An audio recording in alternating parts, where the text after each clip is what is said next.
தேவாலயத்தின் திரைச்சீலை.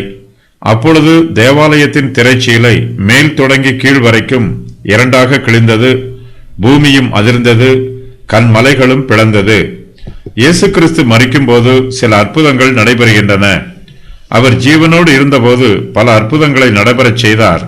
அற்புதங்களை செய்யும் இயேசு கிறிஸ்து மரிக்கும் போதும் மேலும் பல அற்புதங்களை செய்கிறார். அற்புதம் செய்வது இயேசுவுக்கு புதுமை அல்ல, இயேசுவே அற்புதமானவர்.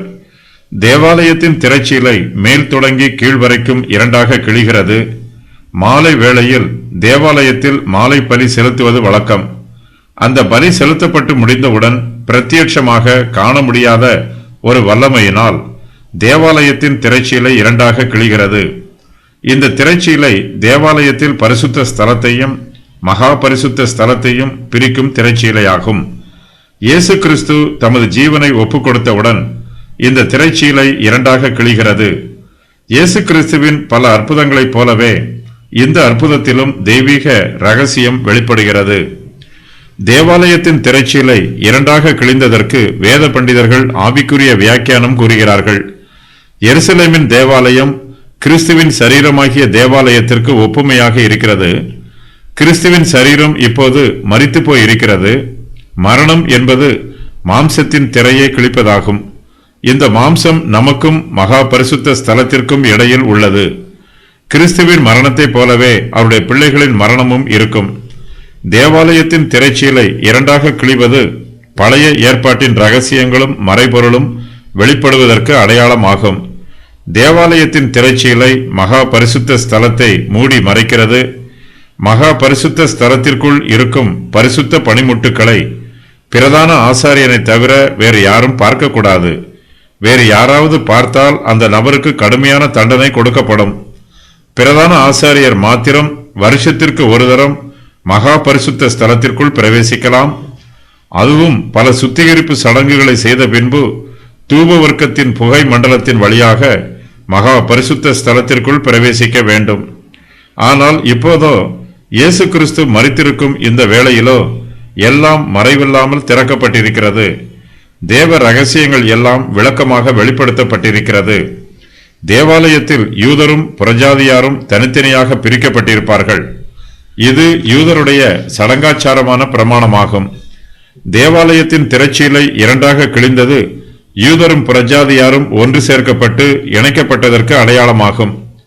கிறிஸ்து தமது மரணத்தின் மூலமாக யூதருடைய சடங்காச்சார பிரமாணங்களை அழித்து போடுகிறார். அந்த பிரமாணங்களை எல்லாம் இயேசு அகற்றி போட்டு அவற்றை தம்முடைய சிலுவையில் அறைந்து விடுகிறார். பிரிவினையாகிய எல்லா சுவர்களையும் அகற்றி எல்லாவற்றையும் ஒன்றாக்குவதற்காக இயேசு கிறிஸ்து சிலுவையில் மரிக்கிறார். எல்லாரும் ஒன்றாயிருக்க வேண்டும் என்பது இயேசு கிறிஸ்துவின் சித்தமாகும். தேவனுடைய சமூகத்திற்கு போவதற்கு ஜீவனுடைய புதிய வழியை இயேசு கிறிஸ்து ஸ்தாபித்திருக்கிறார் என்பதற்கு திரைச்சீலை இரண்டாக கிழிந்தது ஓர் அடையாளமாகும். மகா பரிசுத்த ஸ்தலத்திற்கு அருகாமையில் ஜனங்கள் நெருங்கிச் சேர முடியாதபடி தேவாலயத்தின் திரைச்சீலை அவர்களை தூரத்தில் நிறுத்தி வைக்கிறது. மகா பரிசுத்த ஸ்தலத்தில்தான் தேவனுடைய ஷேக்கனா மகிமை தங்கி இருக்கிறது.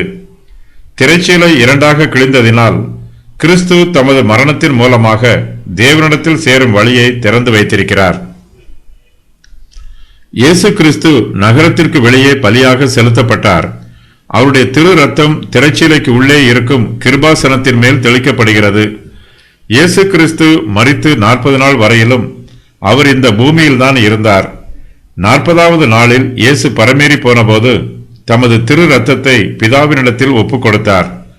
நாம் பரிசுத்த ஸ்தலத்தில் பிரவேசிப்பதற்கு இயேசுவானவர் தமது மாம்சமாகிய திரையின் வழியாய் புதிதும் ஜீவனுமான மார்க்கத்தை நமக்கு உண்டு பண்ணி இருக்கிறார். அந்த மார்க்கத்தின் வழியாய் பிரவேசிப்பதற்கு இயேசு கிறிஸ்துவின் இரத்தத்தினாலே நமக்கு தைரியம் உண்டாயிருக்கிறது. நம்மை தேவனிடத்தில் அழைத்து வரும்படியாக கிறிஸ்து நமக்காக மரித்தார். தேவனுக்கும் நமக்கும் இடையில் உள்ள நம்முடைய குற்ற மனச்சாட்சி, தேவனுடைய கோபம் ஆகிய திரைகளை இயேசு கிறிஸ்து கிழித்து போட்டிருக்கிறார். இப்போது தேவனுடைய கிருபாசன தண்டையில் இயேசு கிறிஸ்துவின் மூலமாக கிட்டிச் சேரும் சிலாக்கியத்தை நாம் பெற்றிருக்கிறோம். இப்போது கிருபாசன தண்டையில் கிட்டி வந்திருக்கும் நாம் இனிமேல் தேவனுடைய மகிமையுள்ள சிங்காசன தண்டையில் கிட்டிச் சேருவோம். ஆகையால் நாம் இரக்கத்தை பெறவும் ஏற்ற சமயத்தில் சகாயம் செய்யும் கிருபையை அடையவும் தைரியமாய் கிருபாசன தண்டையிலே சேரக் கடவோம். இயேசு கிறிஸ்து மரணத்தை ஜெயித்த போது தம்மை விசுவாசிக்கும் எல்லா விசுவாசிகளுக்கும் பரலோக ராஜ்யத்தை திறந்து கொடுத்திருக்கிறார். பரலோகத்திற்கு நாம் கிட்டிச் சேருவதற்கு எந்த அந்தகார வல்லமையும் நமக்கு தடையாக இருக்காது. இயேசு கிறிஸ்து தமது ஆவியை விட்டபோது பூமி அதிர்கிறது. பூமி அதிர்ச்சியின் மூலமாக 2 காரியங்கள் வெளிப்படுத்தப்படுகிறது. கிறிஸ்துவை சிலுவையில் அறைந்தவர்களுடைய துன்மார்க்கமான சுபாவம் வெளிப்படுகிறது. பூமி அதிர்ச்சி இயேசு கிறிஸ்துவின் குற்றமற்ற சுபாவத்திற்கு சாட்சி பகர்கிறது. இயேசு கிறிஸ்து கல்வாரி சிலுவையில் பெற்றுக்கொண்ட வெற்றியை பூமி அதிர்ச்சி உறுதி பண்ணுகிறது. சாத்தானுடைய ராஜ்யம் அழிந்து போனதற்கும் பூமி அதிர்ச்சி சாட்சி பகர்கிறது. எல்லா ஜாதிகளாலும் விரும்பப்படுகிறவர் தேசங்கள் அனைத்தையும் அசைக்கிறார். இயேசு கிறிஸ்து கல்வாரி சிலுவையில் தமது ஆவியை விட்டபோது கன்மலைகள் பிளக்கிறது. இந்த பூமியில் உள்ள பாகங்களில் கடினமான உறுதியான பகுதி கன்மலைகளாகும். இயேசு கிறிஸ்து சிலுவையில் தமது ஜீவனை ஒப்புக் கொடுத்ததையும் அவர் பல பாடுகள் அனுபவித்ததையும் இந்த கன்மலைகளால் கூட தாங்கிக் கொள்ள முடியவில்லை. இயேசு கிறிஸ்து எருசலேமுக்குள் பிரவேசித்த போது ஜனங்கள் எல்லோரும் ஓசன்னா என்று கூறி ஆர்ப்பரித்தார்கள்.